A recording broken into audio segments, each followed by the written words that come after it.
कैसे हैं बेटा आप सभी लोग। पिछले वीडियो में हमने भारत शासन अधिनियम 1935 पढ़ लिया था। मैंने कहा था कि उस एक्ट के बाद भारत में अंग्रेजों द्वारा कोई भी एक्ट नहीं लाया जाएगा। आपको याद होगा 1 दिसंबर 1939 को पहला विश्व युद्ध चालू हो गया और उस युद्ध का परिणाम यह हुआ कि पूरी दुनिया युद्ध में ऐसी फंस गई कि हर देश की हालत बहुत खराब हो गई। ब्रिटेन भी उससे अछूता नहीं था, जाहिर सी बात है। तो एक बात तो तय हो गई थी कि भारत को अब आज़ादी मिल ही जाएगी। क्यों? क्योंकि अंग्रेजों के लिए भारत का शासन चलाना बहुत मुश्किल हो गया था। कारण बहुत सारे थे। पैसे की कमी ले लो, अन्य देशों का दबाव ले लो, यूएनओ का गठन ले लो, या फिर ले लो आपकी वेस्टर्न चर्चिल जो हैं उनकी सरकार 1945 में सरकार बनती है। तो अगर इसको थोड़ा सा यूएनओ के पक्ष में देखा जाए, यूएनओ अच्छा, एक बात और करूंगा आज मैं कि आज मैं प्रोजेक्टर का यूज नहीं कर रहा हूं। दिखाई दे रहा होगा, क्योंकि पूरा जो सिलेबस है आज का, हम बात आज संविधान सभा के बारे में करेंगे। संविधान सभा के लिए आपको प्रोजेक्टर की यूज नहीं करके सुनना है मुझे। गौर से सुनते रहिए, चीज़ों को लिखते रहिए, पेन पेंसिल लेके बैठ जाओ, ज़्यादा अच्छा रहेगा। तो थोड़ा सा मैं संविधान सभा से पहले आपको इस चीज़ पर थोड़ा सा प्रकाश डालना चाहूँगा कि जो भारत को आज़ादी मिल रही है वो मिल क्यों रही है। तो यूएनओ का गठन हो जाता है। यूएनओ का गठन कहीं ना कहीं इसलिए होता है कि अगला कोई ऐसा युद्ध ना हो जिसमें इतनी ज़्यादा जन धन की हानि हो। क्योंकि आपको पता है कि जापान के ऊपर अमेरिका ने 2 बम गिराए और कहीं ना कहीं भारी हानि हुई, चाहे वो पैसे की रही हो, चाहे वो जनसंख्या की रही हो। तो मानव विनाश को रोकने के लिए यूएनओ का गठन किया गया कि अगर ऐसी परिस्थितियां बनेंगी तो उस युद्ध को रोका जा सके। तो यूएनओ की शर्तों में एक शर्त यह भी थी कि अब कोई किसी देश पर अपना कब्जा बनाकर नहीं रखेगा, यानी कि यह तय हो चुका था कि भारत को आज़ादी मिलनी ही है। ठीक है बेटा। तो यूएनओ को मैंने आपको बताया, यूनाइटेड नेशन ऑर्गेनाइजेशन, संयुक्त राष्ट्र संघ कहते हो इसको आप। तो उसके तहत बहुत सारी बातें हुई जिसमें भारत को आज़ादी मिलना तय हो गई थी, क्योंकि ब्रिटेन भी उसका एक स्थायी सदस्य है। लेकिन अगर हम बात करें अपनी संविधान सभा की, भारत की संविधान सभा, भारत की संविधान सभा, भारत की संविधान सभा, आज इसी पर बात करनी है हमें। ये भारत की संविधान सभा का अस्तित्व कहां से आता है? तो मैं ये कहूंगा कि सबसे पहले 1895 में हमारे लोकमान्य तिलक, बाल गंगाधर तिलक जिनका पूरा नाम है, एक पार्टी है स्वराज्य पार्टी, स्वराज्य दल, उसमें सबसे पहले पहली बार सुनने को मिलता है इस संविधान सभा के बारे में, पहली बार कहीं। अगर और आगे चले हम तो और आगे सबसे पहले सुनते जाना बेटा। मैं फिर से कह रहा हूं, आज मैं प्रोजेक्टर का यूज नहीं कर रहा हूं, तो बातों को सुनते जाइए, अगर हो सके तो नोट्स में लिखते जाइए, एक पेन पेंसिल लेके बैठे आना। तो सबसे पहले 1922 में, कब? 1922 में हमारे गांधी जी द्वारा एक मांग की जाती है। सबसे पहले 1922 में गांधी जी द्वारा कि भारतीयों के लिए एक संविधान सभा होनी चाहिए, भारतीयों के लिए एक संविधान सभा होनी चाहिए। उसके तुरंत बाद 1924 में मोतीलाल नेहरू भी एक मांग कर देते हैं कि अगर भारतीयों का संविधान बनना है तो उसे भारतीयों द्वारा ही लिखा जाना चाहिए। लेकिन बात हम अपने करने से कुछ नहीं होता, बात तो यहां होती है क्या अंग्रेज इस बात के लिए तैयार हैं। तो पहली बार अंग्रेजों ने कब इस मांग को स्वीकार किया, इस पर जरा प्रकाश डालते हैं। तो सबसे पहले 1940 में, कब? 1940 में एक प्रस्ताव आता है जिसका नाम है अगस्त प्रस्ताव। पढ़ाया था मैंने आपको अगस्त प्रस्ताव। इस अगस्त प्रस्ताव में अंग्रेज पहली बार इस बात को स्वीकार करते हैं, अंग्रेज पहली बार इस बात को स्वीकार करते हैं कि भारतीयों के लिए एक संविधान सभा होगी। पहली बार ऐसा स्वीकार करते हैं। तो क्या हमने इस मांग को स्वीकार कर लिया? अंग्रेजों ने तो कह दिया, हमने इस मांग को अस्वीकार कर दिया, हमने इस मांग को अस्वीकार कर दिया। अंग्रेजों ने तो कहा कि भारतीयों के लिए एक संविधान सभा होगी, लेकिन हमने इस मांग को अस्वीकार कर दिया। अस्वीकार करने का कारण क्या था? कि सर, अस्वीकार करने का कारण यह था कि अंग्रेजों ने कहा था कि जो संविधान सभा बनेगी उसको बनाने वाले जो लोग होंगे वो मुख्यतः भारतीय होंगे। ये मुख्यतः पर जरा फोकस मारना, मुख्यतः भारतीय होंगे।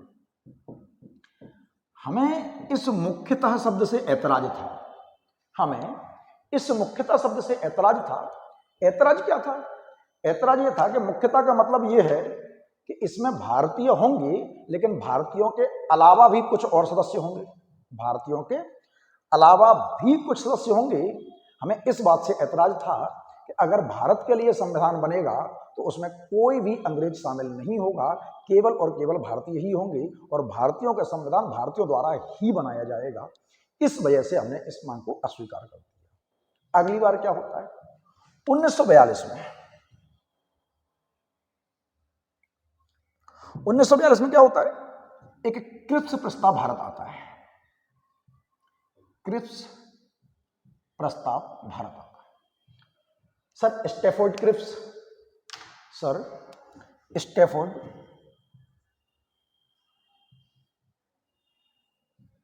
क्रिप्स इस प्रस्ताव को भारत लेके आते हैं। क्या हमने इस प्रस्ताव को स्वीकार कर लिया? नहीं, हमने इसे भी अस्वीकार कर दिया। हमने इस स्टैफोर्ड क्रिप्स के प्रस्ताव को भी अस्वीकार कर दिया दूसरी बार। इसका कारण क्या था? इसका कारण यह था कि इसमें इन्होंने कहा कि युद्ध के बाद, आपको याद है 1939 से एक युद्ध चल रहा है, दूसरा विश्व युद्ध, तो युद्ध के बाद हम भारतीयों के लिए एक संविधान सभा का गठन करेंगे, युद्ध के बाद।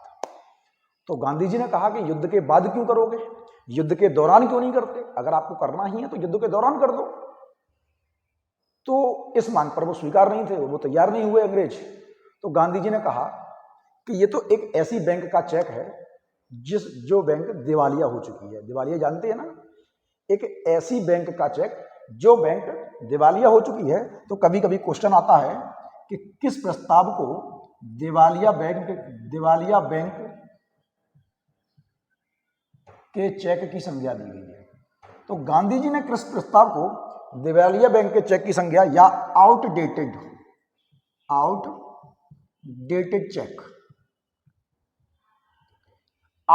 चेक की इसको गांधी जी ने संज्ञा दे दी है। इस प्रस्ताव को भी हमने अस्वीकार कर दिया। इसके बाद क्या होता है? इसके बाद की घटना बेटा ये है, सुनते जाना एक एक चीज। संविधान सभा से जितने भी आपके क्वेश्चन बन सकते हैं बेटा, संविधान सभा से आपके जितने भी क्वेश्चन बन सकते हैं, आज हम उन सारे क्वेश्चंस को करेंगे। एक भी क्वेश्चन बाहर नहीं जाएगा, इस बात को मैं आपको विश्वास दिलाता हूं। बस मेरे साथ बने रहिए। चैनल पर नए हो तो लाइक करो, सब्सक्राइब करो, कमेंट करो। जीके पढ़ा रहा हूं, वैसे मैं मूल रूप से मैं मैथ और रीजनिंग का टीचर हूं, हमेशा बोलता रहता हूं। चूंकि मेरा मूल विषय है इसलिए मैं इसको ही पढ़ा रहा हूं। इसके बाद क्या होता है कि 1945 में इंग्लैंड में सरकार बदलती है और विंस्टन चर्चिल नए प्रधानमंत्री बनते हैं वहां के। तो उनके द्वारा एक प्रस्ताव आता है 1946 में, जिसको हम बोलते हैं कैबिनेट मिशन। कैबिनेट मिशन, इस कैबिनेट मिशन में मुख्य रूप से 3 लोग भारत में आते हैं। मुख्य रूप से 3 लोग भारत में आते हैं। कौन कौन? एक तो हैं आपके, पहले हैं आपके पैथिक लॉरेंस। पैथिक लॉरेंस इस कैबिनेट मिशन के अध्यक्ष हैं। कौन है? अध्यक्ष। इसके अलावा कौन है दूसरे? वो है ए बी अलेक्जेंडर। अलेक्जेंडर। और तीसरे वही हैं अभी जो थोड़ी देर पहले आए थे, स्टेफोर्ड क्रिप्स। Stafford Cripps. ये 3 लोग भारत में आते हैं और ये वो सारी मांगें स्वीकार कर लेते हैं जिनके आधार पर भारतीय अपने संविधान का निर्माण करना चाहते थे, और इसी मिशन की संतुतियों के आधार पर भारतीय संविधान सभा का निर्माण होता है। तो बेटा क्वेश्चन यहीं से बनता है कि भारतीय संविधान सभा का निर्माण किस मिशन की संतुतियों के आधार पर हुआ। तो आपको याद रखना है, कैबिनेट मिशन की संतुतियों पर, कैबिनेट मिशन की संतुतियों पर भारतीय संविधान सभा का निर्माण होता है। कैबिनेट मिशन की संतुतियों पर भारतीय संविधान का निर्माण होता है, इस बात को हम याद रखेंगे। तो इसके बाद क्या होता है, ये मिशन भारत आता है, पूरी जानकारी लेता है, देखरेख करता है, और उसके बाद एक निष्कर्ष निकालता है कि भारतीयों के लिए जो संविधान बनेगा, भारतीयों के लिए जो संविधान बनेगा, उस संविधान सभा में, संविधान बनेगा तो संविधान सभा भी होगी, जो संविधान सभा होगी उसमें कुल मिला के 389 सदस्य होंगे। 389 सदस्य होंगे। अब पहला प्रश्न तो यही बनता है कि 389 ही क्यों? 390 कर देते, 400 कर देते, राउंड फिगर 350 कर देते या 400 कर देते, अच्छा लगता। 389 ही क्यों? तो इस बात को आपको समझना होगा कि 389 सदस्य इसलिए क्योंकि जो भारत की जनसंख्या थी उस आधार पर सदस्यों का चुनाव किया जाना था। तो ये 389 सदस्य आ रहे हैं, ये जनसंख्या के आधार पर आ रहे हैं। किस आधार पर आ रहे हैं? जनसंख्या के आधार पर, जनसंख्या के आधार पर। तो ऐसा कैसे? तो उन्होंने कहा 10 लाख की आबादी पर, 10 लाख की आबादी पर एक स्थान का चयन होगा, एक स्थान का चयन। इसका मतलब क्या हुआ? मतलब 10 लाख लोगों में से एक लोग चुना जाए, ऐसा समझ लीजिए आप, या 10 लाख लोग एक व्यक्ति को वोट कर दें, ऐसा समझ लीजिए आप, जैसे भी समझना चाहो। तो इंपॉर्टेंट क्वेश्चन है, कई बार आ चुका है। 10 लाख की आबादी पर एक स्थान का आवंटन किया गया, और उस वक्त भारत की जो जनसंख्या है, हम बात कर रहे हैं 1946 की, उस वक्त जो भारत की जनसंख्या है वो करीब 40 करोड़ के आसपास है। कितनी है? 40 करोड़।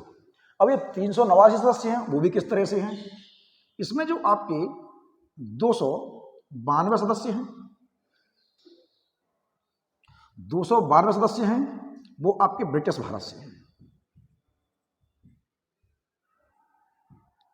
भारत से। इसके अलावा जो 4 सदस्य हैं वो चीफ कमिश्नरी प्रांत से हैं, चीफ कमिश्नरी प्रांत से।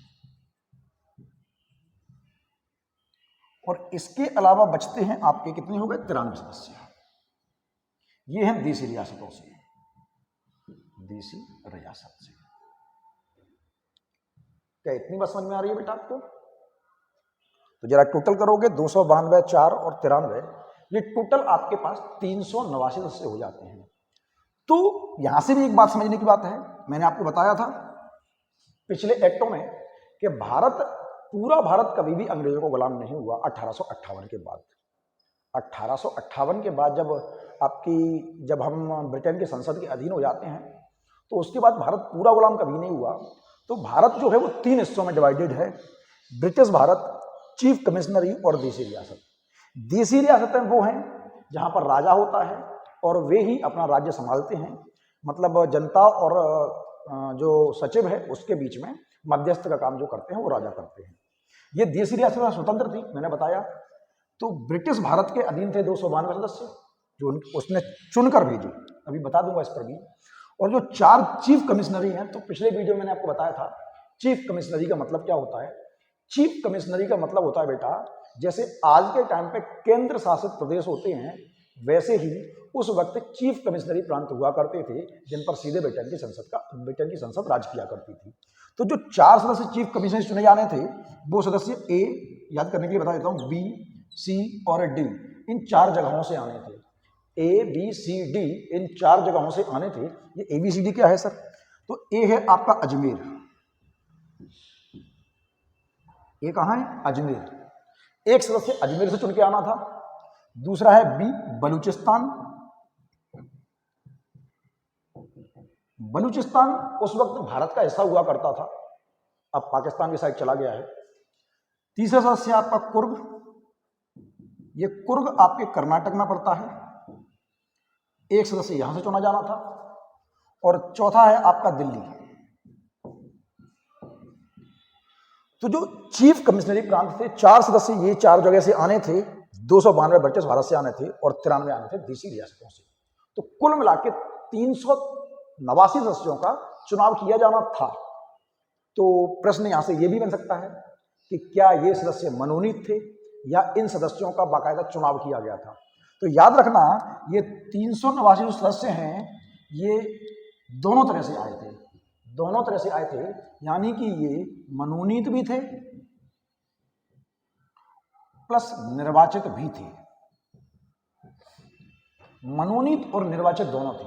तो ये जो सदस्य हैं आपके 296 सदस्य, ये याद रखें ये निर्वाचित सदस्य हैं। कैसे हैं?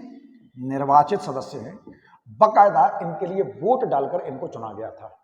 लेकिन 93 सदस्य जो हैं देशी रियासतों के, इनके साथ ये था कि राजा का जिसको मन किया, क्योंकि राजा है वहां पर, राजा का मन किया कि भाई तू चला जा हमारी तरफ से, उस व्यक्ति को राजा ने अपने मन से मनोनीत कर दिया, जनता से नहीं पूछा गया। तो इसमें से जो सदस्य आने थे 93, ये मनोनीत होने वाले थे। क्या बेटा मेरी इतनी बात आपको समझ में आई है? कुल मिला के 389 सदस्यों का चुनाव किया जाना था, 10 लाख की आबादी पर एक स्थान का आवंटन किया गया था। ठीक है बेटा, क्या होता है इसके बाद समझते हैं।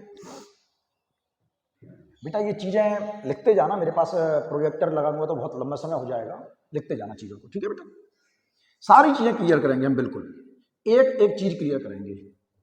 तो ये होना था और ये सारा का सारा कैबिनेट मिशन ने तय कर दिया था। लेकिन क्या होता है, 9 दिसंबर 1946, 9 दिसंबर 1946 को संविधान सभा की पहली बैठक होती है। संविधान सभा की पहली बैठक होती है और इस बैठक में हम सच्चिदानंद सिन्हा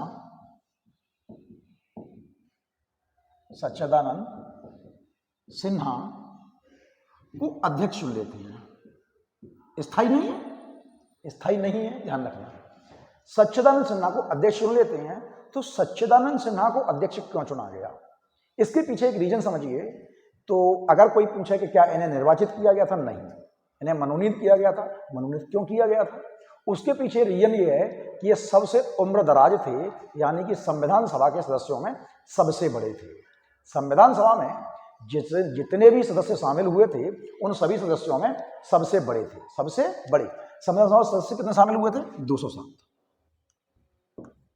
207 सदस्य संविधान सभा में उस दिन शामिल हुए थे। ठीक है बेटा, वैसे सुनते जाना गौर से।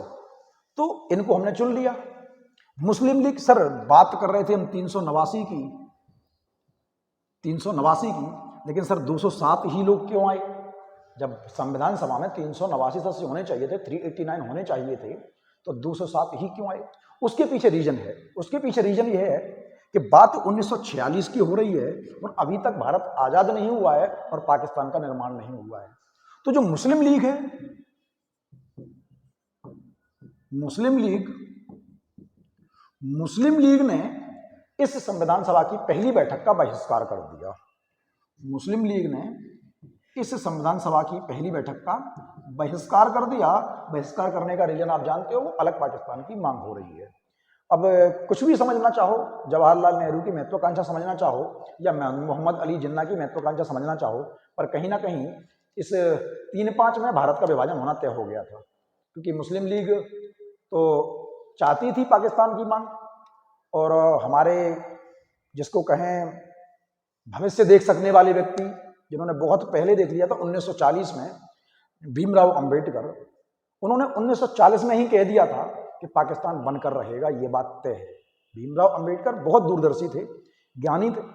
उन्होंने 1940 में कह दिया था कि पाकिस्तान बनकर ही रहेगा। और जब भारत का विभाजन होता है उस वक्त भी उन्होंने कहा था कि अगर धर्म के आधार पर विभाजन हो रहा है तो हो ही जाने दो, कुछ लोग मरते हैं तो मर जाने दो, पर कम से कम तरीके से डिवाइडेशन हो जाने दो। पर महात्मा गांधी और जवाहरलाल नेहरू के आगे उनकी चल ना पाई। तो मुस्लिम लीग ने बहिष्कार कर दिया, तो मुस्लिम लीग में 73 सदस्य ही थे। तो सर अगर हम बात करें 389 थे, अगर हम मुस्लिम लीग के पूरे 73 सदस्य हटा भी दें, मुस्लिम लीग के पूरे 73 सदस्य हटा भी दें, तो सर ये 6 और ये 1 और 316 सदस्य होने चाहिए। 316 सदस्य होने चाहिए, पर सदस्य तो 207 ही है। सर ऐसा क्यों? इसके पीछे एक और रीजन है, इसके पीछे और एक रीजन है। रीजन ये है कि जब लॉर्ड लुई माउंटबेटन आखिरी हमारे गवर्नर जनरल हैं, आखिरी गवर्नर जनरल हैं लॉर्ड लुई माउंटबेटन, तो इंग्लैंड की महारानी से एक आदेश आता है कि भारत में 2 डोमिनियन राज्यों की स्थापना, 2 डोमिनियन राज्यों की स्थापना। तो बात केवल 2 डोमिनियन राज्यों की स्थापना हुई थी। डोमिनियन मैं आपको पिछली वीडियो में बता चुका हूं क्या होता है डोमिनियन, जो अपने फैसले लेने के लिए स्वतंत्र हो। तो लॉर्ड लुई माउंटबेटन आखिरी गवर्नर जनरल हैं हमारे अंग्रेजी। भारत के पहले गवर्नर जनरल जो हैं वो सी राजगोपालाचारी, चक्रवर्ती राजगोपालाचारी है। तो वो जानते हैं गांधी जी के पास, और गांधी जी से कहते हैं कि अगर आज़ाद कर ही रहे हो तो सभी को आज़ाद कर दो, ये इस तरह से क्यों कर रहे हो। तो लॉर्ड लुई माउंटबेटन से गांधी जी कहते हैं कि माउंटबेटन, मैंने तुम्हें कभी किसी काम के लिए रोका है क्या? मतलब ये एक तरह से गांधी जी की मूक सहमति थी, उन्होंने ना करी और ना हाँ करी। मूक सहमति जानते हो आप, मैं एक लॉ का स्टूडेंट रहा हूँ और वकालत में भी काफ़ी इंटरेस्टेड रहा हूँ, वकील भी हूँ। तो उस हिसाब से आपको बताता हूँ मूक सहमति क्या होती है। जैसे मैं आपसे कहूँ कि अगर देखो तुम नहीं बोलोगे तो मैं ये काम कर दूंगा, अगर तुम नहीं बोलोगे तो मैं ये काम कर दूंगा, और तुमने बोला नहीं। अब तुम कहोगे मैंने तो बोला ही नहीं था, मैंने तुमसे करने की कही थी क्या? तो मैंने तुमसे कहा तो था कि अगर तुम नहीं बोलोगे तो मैं ये काम कर दूंगा। जैसे मैं कहूँ कि अगर तुम नहीं बोलोगे तो मैं इस पेन को फेंक दूंगा, नहीं बोलोगे तो मैं इस पेन को फेंक दूंगा, और तुमने बोला नहीं, मैंने फेंक दिया। तो इसको बोलते हैं मूक सहमति, इसको बोलते हैं मूक सहमति। तो गांधी जी की एक मूक सहमति का परिणाम यह होता है कि भारत में उस वक्त 562 देसी रियासतें हैं, करीब करीब कितनी, 562 के आसपास देसी रियासतें हैं। और कहीं ना कहीं हर रियासत अपना अपना एक स्वतंत्र राष्ट्र बना लेती है। और हमारे जो भविष्य देखने वाले कहें या जो भी आप कहना चाहो, एक लौह पुरुष के रूप में व्यक्ति सामने आते हैं आपके पास, सरदार वल्लभ भाई पटेल। और सरदार वल्लभ भाई पटेल इस बात की जिम्मेदारी उठाते हैं कि मैं सभी राज्यों को वापस मिलाऊंगा, और विलय पत्र पर साइन करवाते हैं सरदार वल्लभ भाई पटेल। तो याद रखना, राज्य एकीकरण की जो जिम्मेदारी मिलती है वो सरदार वल्लभ भाई पटेल को मिलती है। तो मुस्लिम लीग ने इसका पूरा बहिष्कार कर दिया, मुस्लिम लीग के 73 सदस्यों में बहिष्कार कर दिया। और वे राज्य जो अभी तक तय ही नहीं कर पाए थे कि हमें भारत के साथ जाना है या अपने लिए एक नया राष्ट्र बनाना है, नया राष्ट्र बनाना है, तो उन्होंने भी अपने सदस्य नहीं भेजे। इस कारण संविधान की पहली बैठक 9 दिसंबर 1946 को केवल 207 लोग ही उपस्थित हो पाते हैं। कितने? 207 लोग ही उपस्थित हो पाते हैं, इस बात को याद रखना। इसकी भी बात करें तो टोटल संविधान सभा, ध्यान रखना थोड़ा सा इस बात को, 389 सदस्यों में 15 महिला होनी थी। कितनी महिला होनी थी? 15। पर जिस दिन ये बैठक होती है उस दिन केवल 9 महिला थी, उस दिन केवल 9 महिला थी। तो अगर कभी क्वेश्चन आ जाए कि संविधान सभा में कुल कितनी महिलाएं थी, संविधान सभा में कुल कितनी महिलाएं थी, तो आपको याद रखना है संविधान सभा में कुल 15 महिलाएं थी। संविधान सभा में कुल 15 महिलाएं थीं, लेकिन 9 दिसंबर 1946 को पहली बैठक वाले दिन कितनी महिलाएं हैं, तो ध्यान रखना उस दिन केवल 9 महिलाएं थी। कितनी थी? 9 महिलाएं थीं। और उन 9 महिलाओं में एकमात्र मुस्लिम महिला थी, एकमात्र मुस्लिम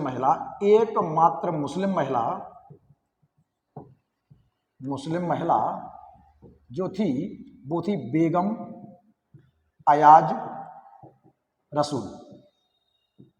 इस बात को भी याद रखना, संविधान सभा में कुल 15 महिलाएं होनी थीं, लेकिन पहली बैठक वाले दिन केवल 9 महिलाएं थीं, और उन 9 महिलाओं में एकमात्र मुस्लिम महिला थी बेगम अयाज रसूल। क्या बेटा इतनी रूपरेखा समझ में आई आपको? आगे बढ़ते हैं।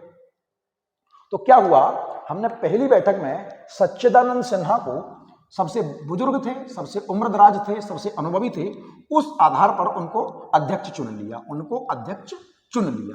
उसके तुरंत बाद क्या होता है, वो काम थोड़ा सा ज्यादा पड़ गया, या जो भी आप कहना चाहो, उनकी तबीयत खराब हो गई। तो उनकी तबीयत खराब हो गई, तो जो दूसरी बैठक होती है वो होती है 11 दिसंबर 1946 को। 11 दिसंबर 1946। तो संविधान सभा की 1946 को दूसरी बैठक होती है और इस बैठक में हम डॉक्टर राजेंद्र प्रसाद को अपना स्थायी अध्यक्ष चुन लेते हैं। क्या चुन लेते हैं? स्थायी अध्यक्ष। इस बात को भी याद रखेंगे, इस बात को भी हम याद रखेंगे कि दूसरी बैठक में हमने डॉक्टर राजेंद्र प्रसाद को संविधान सभा का स्थायी अध्यक्ष चुन लिया। ठीक है बेटा। इसके बाद तीसरी बैठक होती है आपकी 13 दिसंबर 1946 को। इसके बाद जो तीसरी बैठक है बेटा 13 दिसंबर 1946 को संविधान सभा की तीसरी बैठक होती है और इस बैठक में हमारे जवाहरलाल नेहरू उद्देश्य प्रस्ताव पास करते हैं। क्या करते हैं? उद्देश्य प्रस्ताव लेकर आते हैं। उद्देश्य प्रस्ताव रखा है, स्वीकार नहीं हुआ है। उद्देश्य प्रस्ताव रखा है। ये उद्देश्य प्रस्ताव क्या है? ध्यान रखना, उद्देश्य प्रस्ताव ही संविधान का आधार है। संविधान का आधार है। इन्होंने कहा 13 दिसंबर को संविधान सभा की जिस दिन बैठक होती है उस दिन कहते हैं कि आज हम इस संविधान सभा में आए क्यों हैं, ये संविधान हम बना क्यों रहे हैं, इस संविधान का आधार क्या होगा, इसको बनाने के कारण क्या हैं, जनता के लिए इसमें क्या क्या होना चाहिए, ये बात को लिए लेकर आते हैं 13 दिसंबर 1946 को पंडित जवाहरलाल नेहरू। लेकिन इसे हमने अस्वीकार कर दिया। उस दिन स्वीकार नहीं हुआ, ये स्वीकार नहीं हुआ।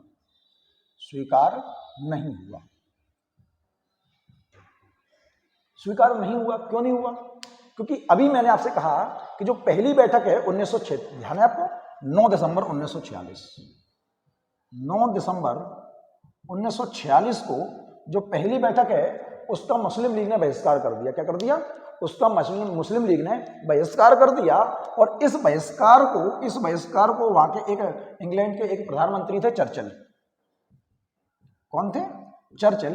चर्चिल ने हंसते हुए मजाक उड़ाया 1946 की पहली बैठक को हंसते हुए मजाक ये उड़ाया और कहा कि ऐसा लग रहा है कोई ऐसा विवाह है, भारत की संविधान सभा एक ऐसा विवाह है जिसकी दुल्हन ही गायब है। भारत की संविधान सभा एक ऐसा विवाह है जिसकी दुल्हन ही गायब है, क्योंकि मुस्लिम लीग ने इसका बहिष्कार कर दिया। तो 13 दिसंबर को जो बैठक हो रही है इसको भी हमारे अंबेडकर ने, डॉक्टर भीमराव अंबेडकर ने इसको अस्वीकार कर दिया। ये कह दिया कि जब तक मुस्लिम लीग का क्लियर नहीं हो जाता कि वो सभा में भाग लेगी या नहीं लेगी, तब तक हम इस संविधान सभा को, इस उद्देश्य प्रस्ताव को स्वीकार नहीं कर सकते, क्योंकि उनके लिए इसमें क्या लिखा जाए और उनका जो आधार होगा वो क्या होगा, तब तक ये पता नहीं किया जा सकता। तो 13 दिसंबर 1946 की बैठक को हमने अस्वीकार कर दिया। अच्छा, एक बात थोड़ा सा और समझ लेते हैं। जब बात अंबेडकर की आ ही रही है, क्योंकि दूरदर्शी तो हैं, बहुत ज़्यादा ज्ञानी भी हैं, तो उनके बारे में थोड़ा सा चर्चा कर लेते हैं। शुरुआत की जो बैठकें हैं, शुरुआत में जब संविधान बनना चालू होता है तो भीमराव अंबेडकर का संविधान सभा में कोई रुचि नहीं थी। वो नहीं चाहते थे किसी भी तरह से कि मैं इन पार्टियों में इसमें भाग लूँ। पहली बार उनके जब दिमाग में आता है कि क्यों ना मुझे भी संविधान सभा में भाग लेना चाहिए, तो बाकायदा वो भी चुनाव में खड़े होते हैं। तो B.R. अंबेडकर, हम बात कर रहे हैं B.R. अंबेडकर की, भीमराव अंबेडकर, वो सबसे पहली बार बंबई से चुनाव में खड़े हुए। कहां से? बंबई से चुनाव में खड़े हुए, लेकिन चुनाव हार गए। तो फिर क्या हुआ? उसके बाद वे बंगाल से मुस्लिम लीग की सहायता से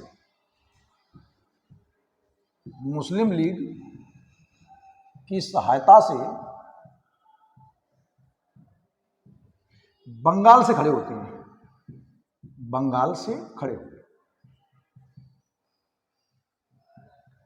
मुस्लिम लीग की सहायता से बंगाल से खड़े हुए और चुनाव जीत गए।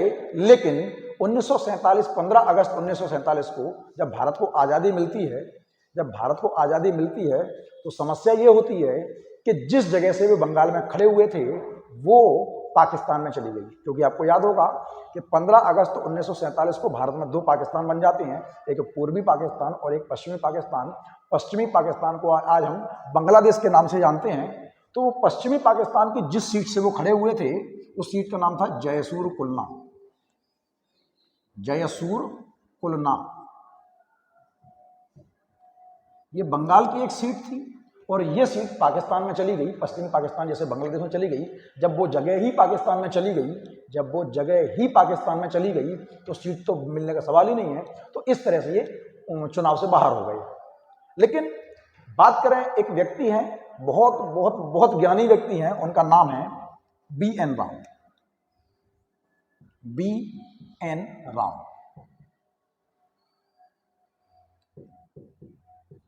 B.N. राव बेनेगल नरसिम्हा राव। बेनेगल नरसिम्हा राव ये एक ऐसे व्यक्ति हैं जो ये चाहते थे कि B.R. अम्बेडकर कैसे भी करके भारतीय संविधान सभा में शामिल हों, क्योंकि बहुत ज्ञानी थे। B.R. अम्बेडकर बहुत ज्ञानी थे और इसीलिए ये B.N. राव जो हैं ये चाहते थे कि भीमराव अंबेडकर को संविधान सभा में शामिल किया ही जाना चाहिए। ये एक नाम याद रखना, ये वो व्यक्ति हैं जिन्होंने पूरा का पूरा प्रारूप तैयार किया है। जिस संविधान की बात हम कर रहे हैं, उस संविधान को तैयार करने वाले व्यक्ति हैं बेनेगल नरसिम्हा राव। बहुत बड़े ज्ञानी व्यक्ति हैं। अगर बात करें बर्मा के संविधान की, इतने ज्ञानी हैं जिसको आप बर्मा कहते हो, म्यांमार के नाम से जानते हो। जब बर्मा का संविधान लिखा गया तो उस संविधान को लिखने में इनका बहुत बड़ा योगदान है। इसके अलावा एक ICJ international court of justice जो UNO का भाग है, उसमें भारत की तरफ से चुने जाने वाले सबसे पहले जज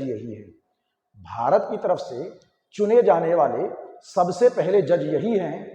तो इन्होंने कहा कि अगर भीमराव अंबेडकर को संविधान सभा में शामिल नहीं किया गया तो कहीं ना कहीं संविधान पूरा नहीं हो पाएगा, और इनके अनुरोध पर संविधान सभा में भीमराव अंबेडकर को शामिल किया जाता है।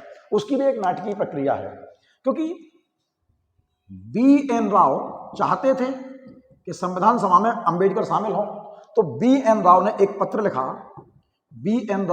पत्र लिखा डॉक्टर राजेंद्र प्रसाद को। किसको लिखा? डॉक्टर राजेंद्र प्रसाद को एक पत्र लिखा और उनसे कहा कि आप कुछ भी कीजिए, भीमराव अंबेडकर को संविधान सभा में शामिल कीजिए। तो राजेंद्र प्रसाद ने उस वक्त के बंबई के प्रधानमंत्री कि सर प्रधानमंत्री बंबई में कब से होने लगा? बंबई में तो मुख्यमंत्री होना चाहिए, प्रधानमंत्री कैसे होने लगा? तो बेटा इसको भी थोड़ा समझना होगा कि प्रधानमंत्री मैंने इसलिए बोला क्योंकि अभी तक भारत का राज्यों का एकीकरण नहीं हुआ है और हर राज्य अपने आप में एक देश है। इसलिए उस वक्त प्रधानमंत्री होते थे। तो जो बंबई के प्रधानमंत्री थे वो थे B.G. खेर। कौन थे? B.G. खेर। तो राजेंद्र प्रसाद ने बंबई के प्रधानमंत्री B.G. खेर से कहा कि क्या आप कुछ कर सकते हैं? भीमराव अंबेडकर को संविधान सभा में शामिल करना है, क्या आप इसमें कुछ कर सकते हो? तो B.G. खेर ने अपने यहाँ पर बंबई में एक सीट हुआ करती जिस सीट पर M.R. जयकर खड़े हुए थे। कौन थे? M.R. जयकर। जो M.R. जयकर थे ये डॉक्टर भीमराव अंबेडकर को बहुत ज्यादा मानते थे। इन्होंने संविधान सभा बनाते टाइम डॉक्टर भीमराव अंबेडकर को संविधान की जनक और जननी दोनों कहा है। M.R. जयकर ने डॉक्टर भीमराव अंबेडकर को संविधान का जनक और जननी दोनों कहा है। तो इन्होंने अपनी सीट छोड़ दी। इन्होंने कहा कि अगर भीमराव अंबेडकर चाहें तो मेरी सीट से खड़े हो जाएं, मैं अपना इस्तीफा दे देता हूं। जीते हुए व्यक्ति ने अपना इस्तीफा दे दिया और उस सीट से भीमराव अंबेडकर को खड़ा किया गया और वो चुनाव जीतकर संविधान सभा में शामिल होते हैं। ठीक है बेटा, तो संविधान सभा में शामिल हुए और संविधान का पूरा ये मैंने बताया, संविधान का पूरा जो ड्राफ्ट है वो तैयार हो गया। संविधान का पूरा ड्राफ्ट तैयार हुआ और 22 जनवरी 1947, ठीक है, 22 जनवरी 1947 को उद्देश्य प्रस्ताव स्वीकार हो जाता है। उद्देश्य प्रस्ताव स्वीकार हो गया, उद्देश्य प्रस्ताव स्वीकार हो गया। और जो बैठक होती है उस बैठक में कहा गया, देखो मैंने आपको फिर से एक बात पर थोड़ा सा फोकस करना कि संविधान प्रस्ताव तो तैयार हो गया, तो इसकी एक सभा बैठाई गई, इसकी एक सभा बुलाई गई। वो बुलाई गई आपके 29 अगस्त सन 47 को। 29 अगस्त सन 47 को आपकी संविधान निर्मात्री सभा, जिसको आप संविधान निर्मात्री सभा मत कहो, आप प्रारूप समिति को पढ़ लो कि प्रारूप समिति का गठन होता है। प्रारूप समिति, तो ये प्रारूप समिति के और नाम मिलते हैं। प्रारूप समिति का एक नाम मिलता है आपको पांडुलेखन समिति, पांडुलेखन समिति, थोड़ा सा नाम याद रखना। इसके अलावा मिलता है इसका ड्राफ्ट कमेटी, ड्राफ्ट कमेटी। तो फिर से याद रखना, फिर से मैं आपसे कहूंगा, ये छोटी छोटी बातें हैं, हो सकता है कि अजीब लग रहा हो, पर ये क्वेश्चन बहुत बनेंगे। मैं एक एक चीज पर बात करूंगा। जो ड्राफ्ट है उसे तैयार किया है बी.एन. राव ने। बी.एन. राव ने उसे तैयार किया है, बी.एन. राव ने तैयार किया है। लेकिन उस पर जो चर्चा करनी है वो इस कमिटी को करनी है, ड्राफ्ट कमिटी को। और इसके जो अध्यक्ष बनाए गए हैं वो बनाए गए हैं बी.आर. अम्बेडकर। जो ड्राफ्ट कमिटी को तैयार करने वाले हैं बी.एन. राव, जबकि उसको ड्राफ्ट कमिटी के जो अध्यक्ष बनाए गए वो बनाए गए बी.आर. अम्बेडकर। इनका काम ड्राफ्ट तैयार करना नहीं था, इनका काम था उस ड्राफ्ट पर चर्चा करना, उस ड्राफ्ट पर चर्चा करना, कि ये चर्चा करना कि इसमें क्या संशोधन हो सकता है, क्या लिखा जा सकता है, क्या बढ़ाया जा सकता है, या क्या मिटाया जा सकता है। इस बात की चर्चा करना था इस प्रारूप समिति का काम। बी.आर. अम्बेडकर के अलावा इसमें 6 सदस्य और थे। तो कुल मिला के जो ड्राफ्ट कमेटी है उसमें 7 सदस्य हैं। जो ड्राफ्ट कमेटी है उसमें कुल मिला के 7 सदस्य हैं। कितने सदस्य हैं? 7 सदस्य। फिर से सुनना बेटा, प्रारूप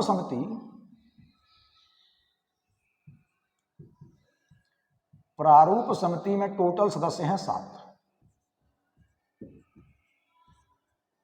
सबसे पहले सदस्य हैं आपके बी.आर. अम्बेडकर।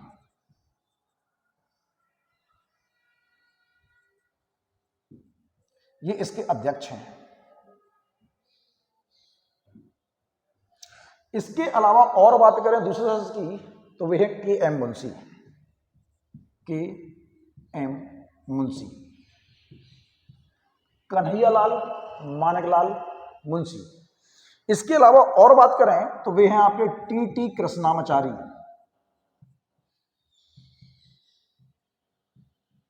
टी.टी. कृष्णामाचारी।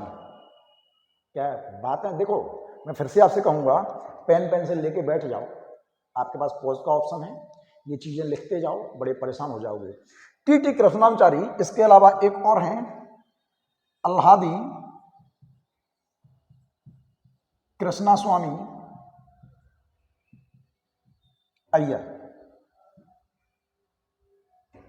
अल्हादी कृष्णास्वामी अय्यर। इसके अलावा कौन है? गोपाला स्वामी अयंगर। गोपाला स्वामी अयंगर। क्या इतनी बात समझ में आई? मोहम्मद सादुल्ला।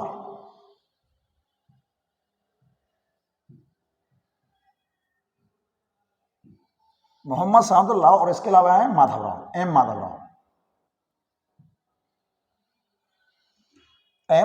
माधवराव। ये टीटी जो कृष्णामाचारी हैं, इनके लिए याद रखना, एक व्यक्ति हुआ करते थे जिनका नाम था डी.वी. खेतान। कौन थे? डी.वी. खेतान हुआ करते थे।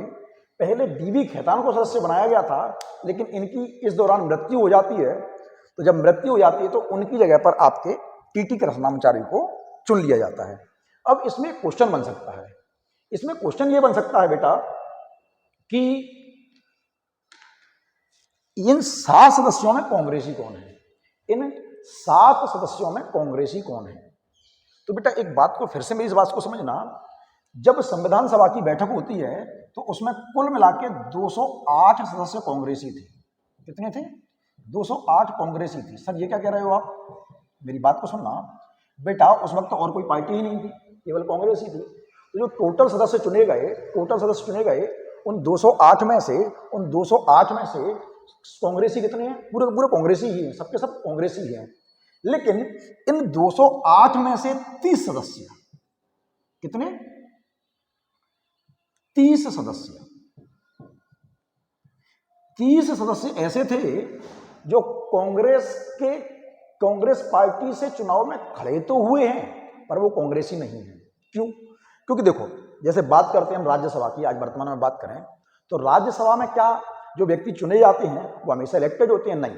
राष्ट्रपति 12 लोगों को मनोनीत करता है और 12 लोग अलग अलग क्षेत्रों से, कोई कला से है, कोई विज्ञान से है, कोई साहित्य से है, अलग अलग क्षेत्रों से होते हैं। तो जो 30 सदस्य थे ये अपने अपने क्षेत्रों के पारंगत थे। कोई अच्छा बिजनेसमैन था, कोई अच्छा विधिवेत्ता था, कोई कला से था।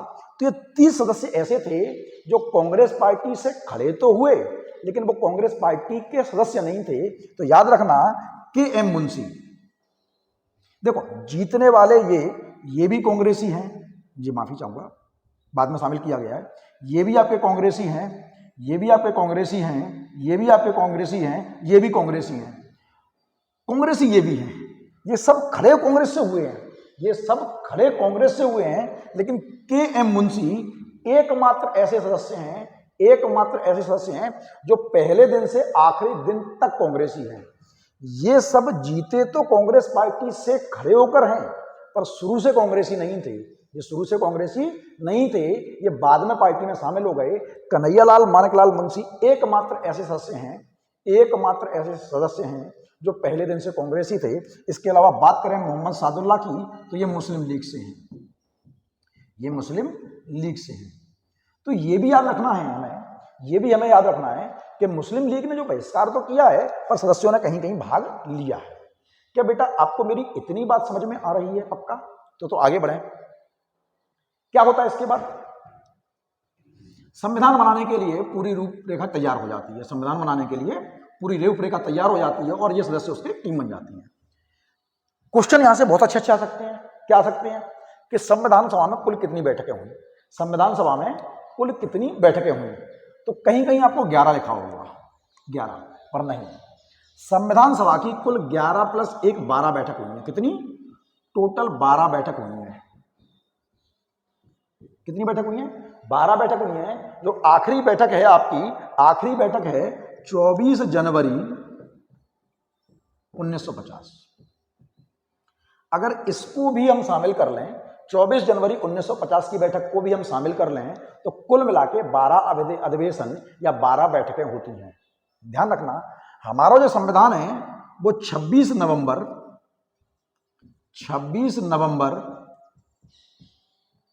1949 को बनकर तैयार हो गया।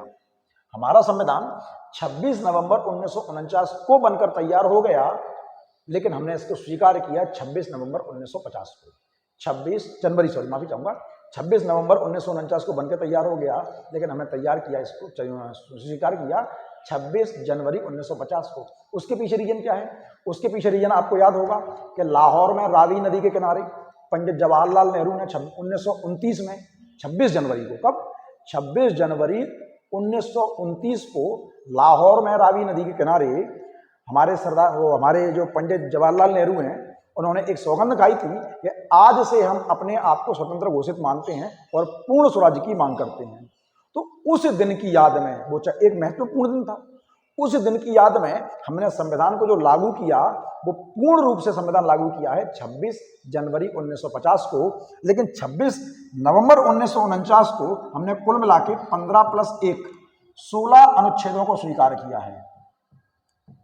16 अनुच्छेद स्वीकार किया। क्वेश्चन बनता है कभी कभी कि 26 नवंबर 1949 को हमने कितने अनुच्छेद स्वीकार किए? तो 26 नवंबर 1949 को हमने 16 अनुच्छेद स्वीकार किए। कितने?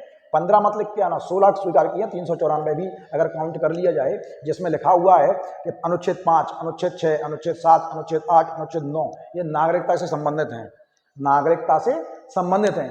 ये सारे एक्ट, इस तरह के एक्ट, बात करें 394 की, बात करें अंतरिम राष्ट्रपति की बात करें राष्ट्रपति की शपथ की, ये बात करें अनुच्छेद 324 की, ये सारे ये 366 की, इस तरह के सारे एक्ट हमने स्वीकार किए। 393 की बात कर लीजिए, 392 की बात कर लीजिए, ये सारे अनुच्छेद हमने 26 नवंबर 1949 को स्वीकार कर लिए।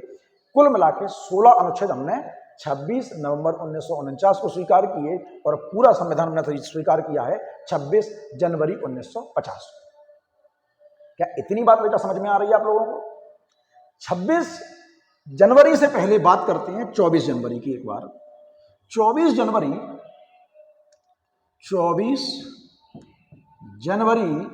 1950 को संविधान सभा की एक बैठक होती है और उस दिन हस्ताक्षर होते हैं। तो उस दिन कुल मिला के 284 लोगों ने हस्ताक्षर किए। कितने लोगों ने? ध्यान रखना बेटा थोड़ा सा। आज लैपटॉप मैंने बंद कर रखा है पूरा का पूरा, तो बार बार ध्यान में ही आता है। तो उस दिन हमने 284 लोगों ने हस्ताक्षर किए। कितने लोगों ने? 284 लोगों ने हस्ताक्षर किए।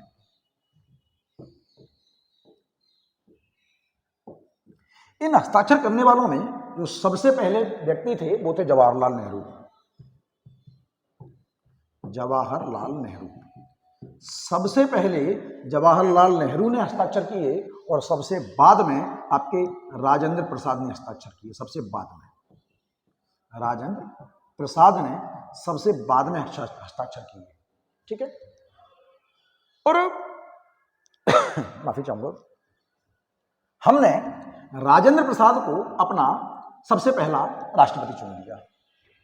राजेंद्र प्रसाद को कब? 24 जनवरी को। 24 जनवरी 1950 को हमने राजेंद्र प्रसाद को अपना सबसे पहला राष्ट्रपति चुन लिया।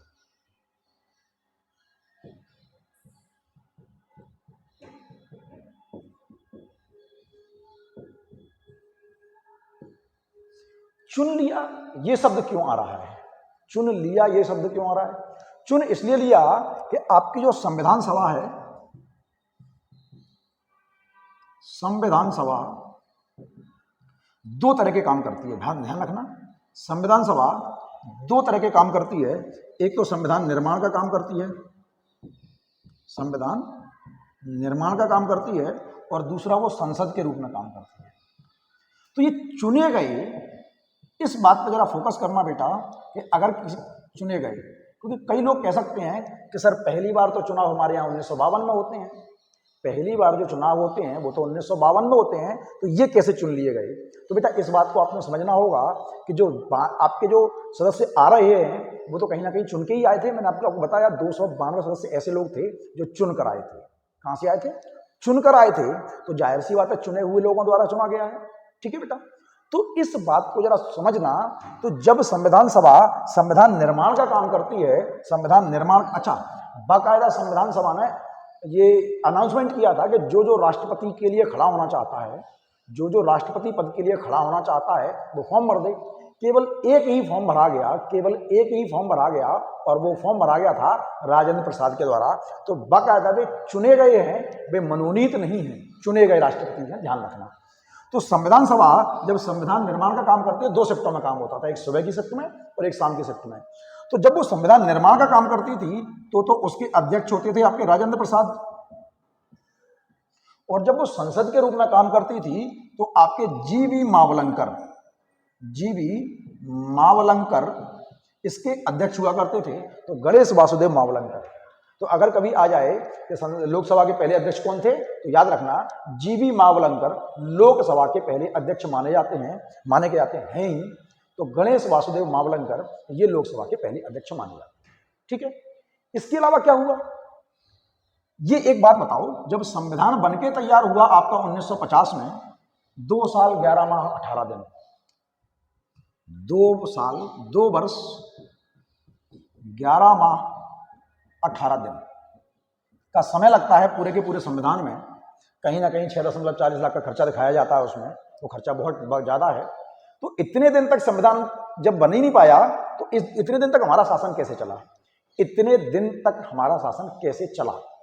तो बेटा जब तक संविधान बन नहीं जाएगा तब तक हमारा शासन भारत शासन अधिनियम 1935, भारत शासन अधिनियम 1935 के तहत चलेगा।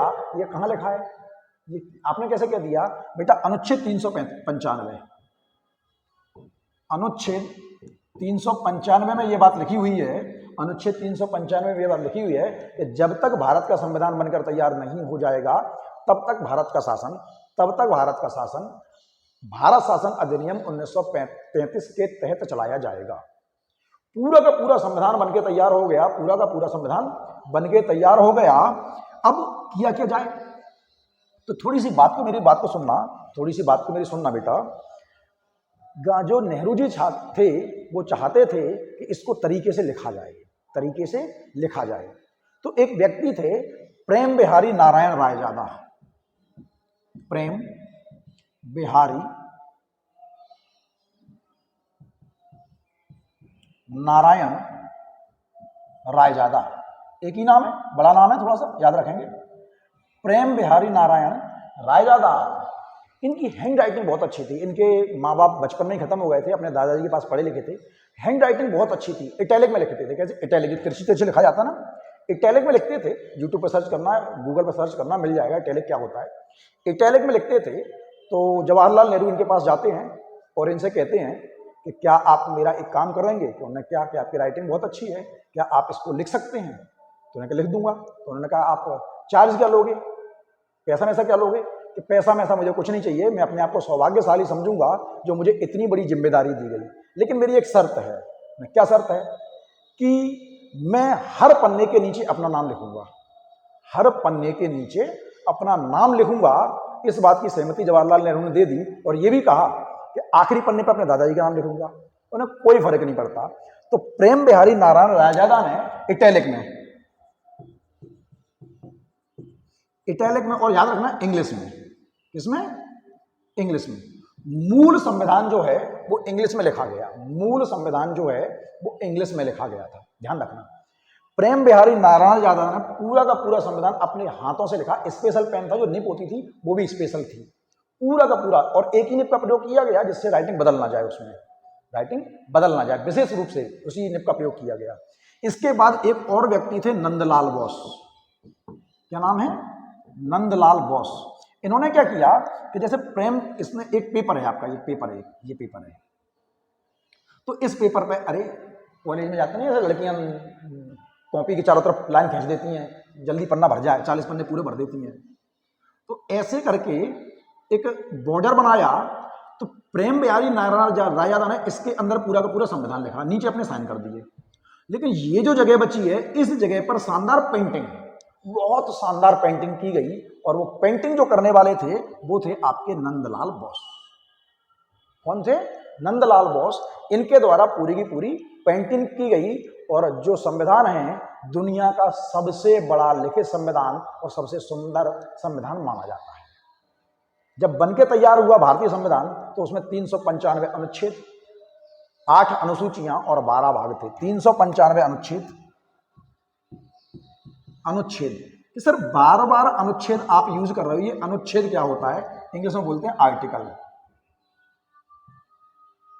संविधान के नियमों को अनुच्छेद कहा जाता है, संविधान के नियमों को अनुच्छेद कहा जाता है। संविधान में जितने भी हैं सब अनुच्छेद हैं,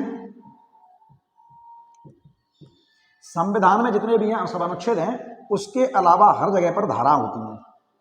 संविधान में अनुच्छेद होते हैं और उसके अलावा हर जगह पर धाराएं होती हैं। आईपीसी में धारा होती है, सीपीसी में धारा होती है, सीआरपीसी में धारा होती है, लेकिन संविधान में अनुच्छेद होते हैं। तो ध्यान रखना, संविधान के अनुच्छेदों को, संविधान के नियमों को अनुच्छेद कहा जाता है। और ये जापान से ली गई है प्रक्रिया।